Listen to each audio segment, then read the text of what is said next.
Welcome to the Genius Factory. Enjoy the video. You start in Windows because it tells you the SSD model quickly. Open Device Manager with Win+X and select disk drives. Once you see a model string, write it down. This string maps to specifications like NVMe versus SATA, capacity, and controller generation. Make sure to copy it exactly. If the model is cryptic, you'll use it in the next step to decode features.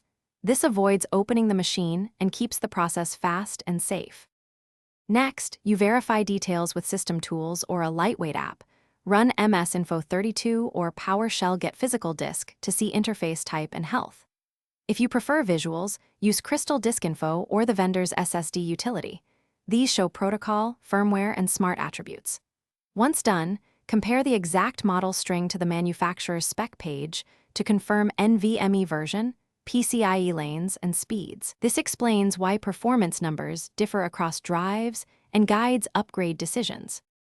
Finally, if software can't tell you everything, power off and unplug, open the panel and inspect the M.2 sticker or SATA label, note size like 2280 and keying to confirm compatibility. Make sure to ground yourself to avoid static damage. Once you document markings and compare to specs, reassemble.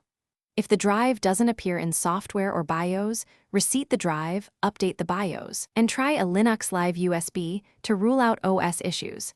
That single troubleshooting step solves most detection problems. Thanks for watching. If you found this helpful, don't forget to like and subscribe.